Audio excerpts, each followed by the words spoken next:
ত্রিস্তর পঞ্চায়েত নির্বাচনকে সামনে রেখে শনিবার উদয়পুর কাকরাবন দলীয় কর্মীদের নিয়ে সভা অনুষ্ঠিত করেন কংগ্রেস দলের রাজ্য সভাপতি আশিস সাহা। ত্রিস্তর পঞ্চায়েত নির্বাচনের আর বাকি মাত্র 5 দিন। নির্বাচনকে সামনে রেখে জাতীয় কংগ্রেস দলের রাজ্য সভাপতি আশিস কুমার সাহা শনিবার উদয়পুর কাকরাবন দলীয় কর্মী নিত্য গোপাল সাহার বাড়িতে এই দলীয় সভা বসেন। তিনি পরে সাংবাদিকদের সামনে বলেন, এই রাজ্যের মানুষ উন্নয়নের ছিটে ফোঁটাও পাচ্ছে না। কেন্দ্রীয় প্রকল্পগুলো আগামী দিনে সঠিকভাবে বাস্তবায়নের জন্য একটা পরিবর্তন এই রাজ্যের জনগণ চাইছে। আগামী দিনে পরিবর্তনের পক্ষে মানুষ যাতে অবিচল থেকে ত্রিস্তর পঞ্চায়েত নির্বাচনে ভোট দিতে পারে সেই দিয়েই জনগণ এগিয়ে যাচ্ছে।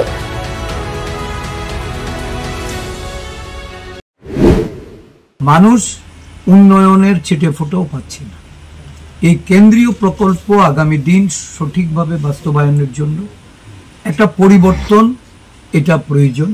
রাজ্যের মানুষও সেটা ভাবছে এবং আগামী দিন পরিবর্তনের পক্ষে মানুষ যেন অবিচল থেকে ভোটাধিকার প্রয়োগ করেন এবং এই লড়াইটাতে আমরা জেলা পরিষদ প্রার্থী করেছি, পঞ্চায়েত সমিতিতে প্রার্থী করেছি।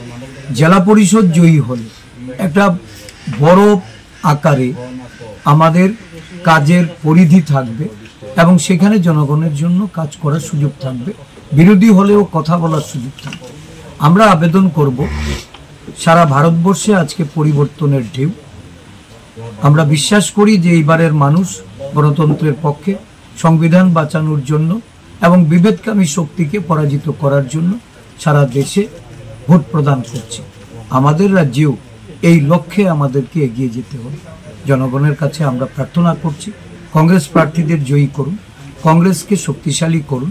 দেশের একমাত্র বিকল্প কংগ্রেসই। কংগ্রেস সরকার গঠন করে দেশের মানুষের উপকার যেমন করবে এবং অন্যায় ও বিচারের বিরুদ্ধে কংগ্রেস দল ব্যবস্থা গ্রহণ করে একটা সত্যিকারের শাসন ব্যবস্থা কায়েম করার লক্ষ্যে জনগণকে এগিয়ে আসার জন্য আহ্বান। গ্রাম পঞ্চায়েতগুলির ক্ষেত্রে মনোনয়ন জমা দিতে বাধা দিয়ে অধিকাংশ গ্রাম পঞ্চায়েতে তারা বিনা প্রতিদ্বন্দ্বিতায় জয়ী হচ্ছে।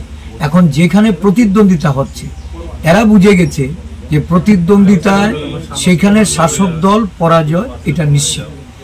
এই পরাজয়ের মধ্য দিয়ে সারা আরকেপুর, মাতারবাড়ি এই সমস্ত বিধানসভাগুলিতে বার্তা যাবে যে নির্বাচন অনুষ্ঠিত হলে বা জনমত তাদের পক্ষে নেই, জনমত তাদের বিপক্ষে।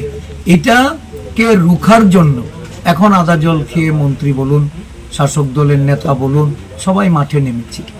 আমরা একটি পঞ্চায়েত কি দুটি পঞ্চায়েত বলে কথা নেই, আমরা যেখানেই লড়াই করছি সিরিয়াসলি লড়ার জন্য চেষ্টা করছি।